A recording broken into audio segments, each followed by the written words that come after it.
fact that our federal partners needed to be brought into this, it was more along the operation of the federal partners and us. What was the clue that the infrastructure was compromised? Was this based on when you're looking to see how they got out, or was it based on, say, listening to the phone calls? Was this something that you were somewhat aware of and someone picked at it and was able to get out? I mean, what are we talking? When were you aware that this particular piece of infrastructure was compromised? It was discovered when our officer was doing his feeding times. So once he entered the cell and did his preliminary check, he was able to discover that a portion of the cell had been compromised. We subsequently started to do our investigation at that time. Chief, can you explain the timeline for us?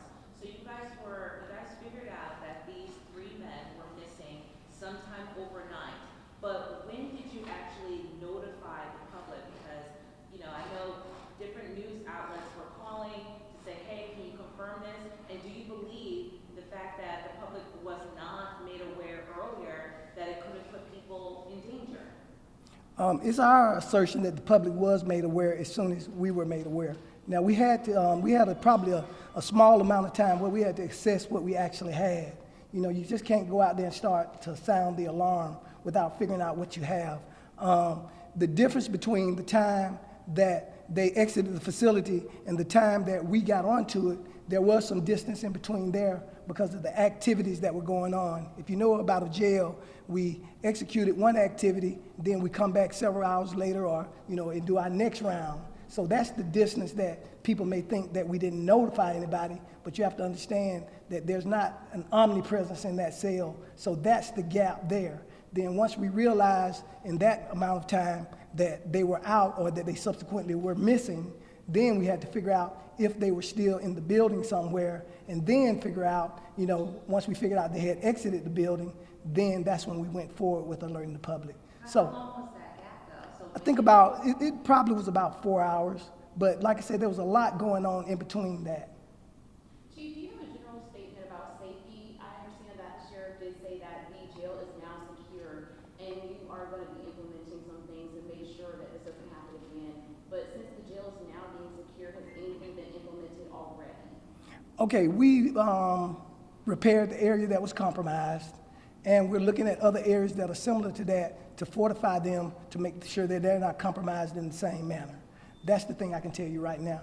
We've elevated our round pattern just for a sake, so we're just doing more rounds right now till we get those other things fortified. My last question is just speaking to community and safety, because we're seeing a lot of these escapes going on in the metro area. Are you guys partnering with other police agencies so that you guys can kind of do something to kind of bring this number down with escapees happening? Okay, unfortunately, our main focus is the DeKalb County Sheriff's Office. And as the sheriff spoke to briefly, we're always in the business of partnering with our local agencies, the DeKalb County PD, and all of the municipalities. Anytime there's an instance like this, we lean on those individuals to try to assist us. We think we do a fairly good job on a day-to-day basis, making sure that our facility is safe, and we'll continue to do that. Chief, not to belabor the point, but we knew about this escape for about 6 hours before it was actually confirmed. Can you explain why that happened? As I said before, we gave out the information as soon as we understood exactly what we had. We will never give out information prematurely because that only causes chaos. So some of your time frames may not align with the time frame that we have in order to give the public the best information and to be able to execute a plan.